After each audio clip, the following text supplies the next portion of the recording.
फ़लस्तीन की, जहाँ पर जुल्म की इंतहा हो गई और उसके बाद भी कलेजा ठंडा ना हुआ इजराइल का। 200 अफराद को अब तक शहीद कर दिया गया, जिसमें बच्चे भी शामिल हैं। हम बात कर रहे हैं कि OIC ने इस पर जो एक करारदाद मंजूर की, जिसमें 2 स्टेट सोल्यूशन की बात की गई। यूनाइटेड नेशन का भी एक इजलास हुआ है, लेकिन अमली इक़दाम जिसकी हम बार बार बात करते हैं कि वो कब होगा। 2 स्टेट सोल्यूशन की बात तो की जा रही है, लेकिन ये अमलन कब होगा? इतना प्रेशराइज किया जाए इजराइल को कि वो मान जाए, और ये जुल्म, ये बर्बरियत, जिस तरीके से लोगों का कत्लेआम निहत्ते लोगों का वहाँ पे किया जा रहा है, ये रुक जाए।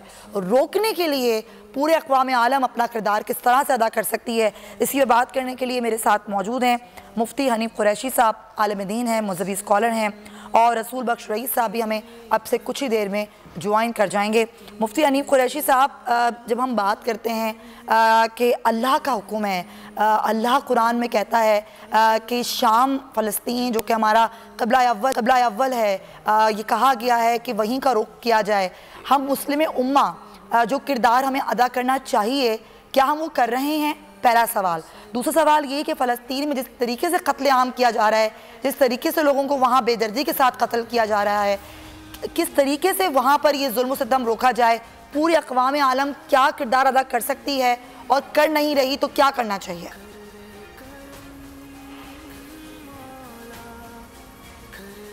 बिस्मिल्लाह वस्सलातु वस्सलामु अला रसूलिल्लाह। बुनियादी तौर पर तो मुसलमानों की ज़ुबून आली का आगाज़ उस वक्त हुआ कि जब वो छोटी छोटी सरहदों के अंदर बंद हो गए और मेरा मुल्क मेरी रियासत का उन्होंने नारा लगाया।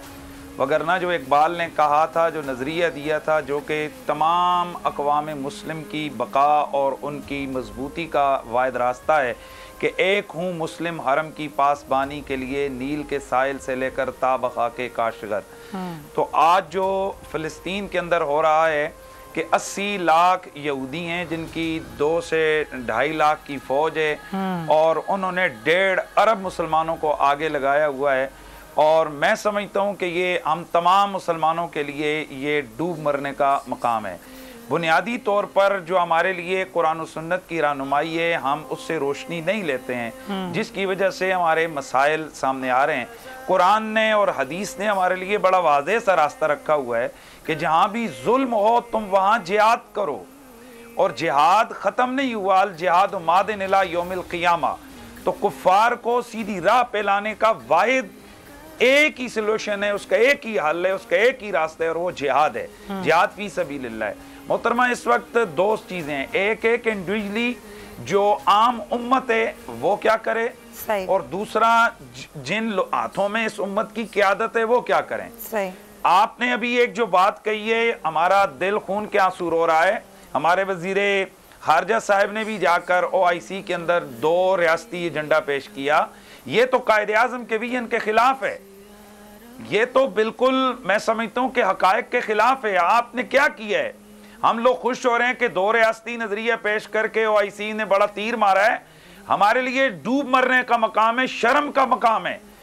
इसराइल एक घुस बैठी है, इसराइल एक काबिज है। आपके घर पे आकर कोई कब्जा कर ले और जिरगे वाले आकर जिरगा करें, चलो आधा आधा कर लो, ये कौन सा हल है, ये कौन सा तरीका है? तो हाल यही है कि जिस तरह अगर यूरोप में या दीगर ईसाई कंट्रीज के अंदर जब उनका कुत्ता भी मरता है तो तमाम जो ईसाई मुल्क हैं वो सारे इकट्ठे हो जाते हैं, अमेरिका, कनाडा और फ्रांस, और कहां कहां से दर्द उठते हैं और आवाजें उठती हैं।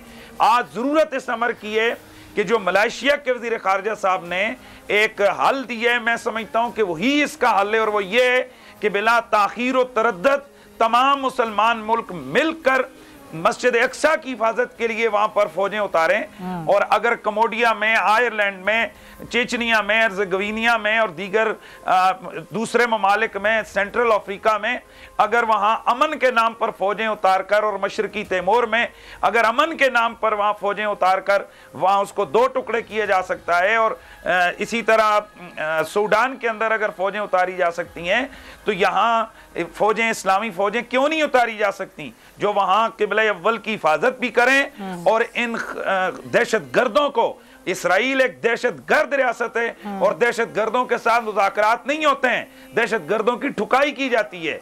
और मैं ये समझता हूं कि एज ए हुकूमत और रियासत उन बड़ों की जो जिम्मेदारी है वो अदा करें, और एज एक मुस्लिम, और मैं आपको खुशखबरी की बात, मैं आज सब तमाम लोगों को सल्यूट करता हूँ, मीडिया को बिलखुसूस इस वक्त माशाल्लाह बड़े अरसे के बाद मीडिया हाउसेज एक पॉइंट पर बोलने लगे, लेकिन उनमें से भी हमें आज वो आवाजें सुनाई नहीं दे रही हैं मोहतरमा, कि जो कल यहाँ घंटों प्रोग्राम करते थे कि हमें इसराइल को तस्लीम कर लेना चाहिए। बुलाएं आज उनको जो कल कहते थे कि इसराइल को तस्लीम कर लिया जाए। आज उनसे कहें कि करो 2-4 प्रोग्राम इसराइल से, कहो ये बमबारी बंद करे बच्चों पर, बमबारी बंद करे औरतों पर, बमबारी बंद करे वहां मुसलमानों पर। तो ये जो जब तक हमारी मुस्लिम हुकूमतों के अंदर, रियासतों के अंदर इस तरह के यहूदियों के एजेंट मौजूद हैं, तब तक हमारी कौमें इकट्ठी नहीं हो सकती। लेकिन फिर भी आप जैसे लोगों की काविश और कोशिश से जो इस वक्त वहदत उम्मत का एक मंजर नजर आ रहा है, अफ्रीका से लेकर हमारे न्यूजीलैंड अपना आगे तक मलेशिया तक, ये तमाम एक ही नुक्ते पर हैं कि ये इसराइल दहशतगर्दी को बंद करे, ये खुशाइन चीज़ है। और इस हवाले से हुकूमत अपना किरदार अदा करे, और तमाम पाकिस्तानी, मैं अपनी कौम से कहूँगा कि आप इस गलत को गलत कहने के लिए मैदान में निकलें। सही बात आज है। निकलें। वो किधर हैं वो लोग जो छोटी छोटी बात पर रोडें ब्लॉक कर देते हैं, मुफ्ती साहब आप बिल्कुल सही कह रहे हैं कि आज गलत को गलत कहने वाले लोग नहीं हैं, गलत को गलत नहीं कहते, इतनी हिम्मत नहीं है। हम भरपूर इसके खिलाफ एहतजाज करेंगे। सही है, सही है, बिल्कुल। ये लगारी साहब, मुझे मुफ्ती साहब की बात बड़ी अच्छी लगी। मुफ्ती साहब की मुझे ये बात बहुत अच्छी लगी कि आज गलत बात को गलत कहने वाले लोग नहीं हैं, और एक दहशतगर्द इजराइल जो दहशतगर्दी फैला रहा है, और दहशतगर्दी तो यही होती है ना कि आप निहत्ते लोगों पर बमबारी करें, वो मासूम जिनके पास आपके लिए कुछ है ही नहीं, आप उनको उनकी जान ले लें, और फिर आप ये बात करें कि जी 2 स्टेट सोल्यूशन इसका हल है। ये तो एक तरह से और जुल्म है, जुल्म पर जुल्म है। ये वाकईतन मुझे उनकी बात बड़ी अच्छी लगी कि एक तो हम गलत को गलत नहीं कहते, हमारे अंदर इतनी हिम्मत ही नहीं है, इतनी जुर्रत ही हमारे अंदर नहीं है कि हमें गलत चीज़ को गलत कह सकें, फिर हम उसका हल भी ऐसा पेश करते हैं कि वो भी उनके ऊपर जुल्म होता है।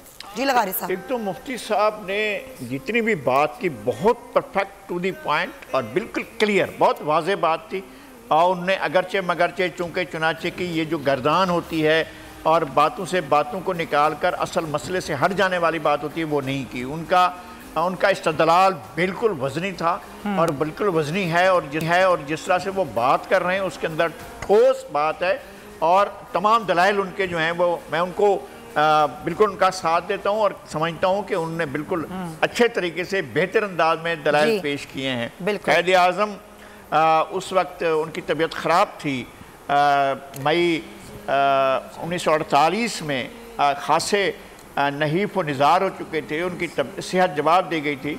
उसके बावजूद जब फ़लस्तीन का ये क़याम अमल में आया तो क़ायद आज़म ने बिल्कुल बरमला कहा था कि ये एक नाजायज़ रियासत है, और पाकिस्तान को जो रंग दिया गया है क़ायद आज़म के बाद, वो बिल्कुल पाकिस्तान का रंग दूसरा था।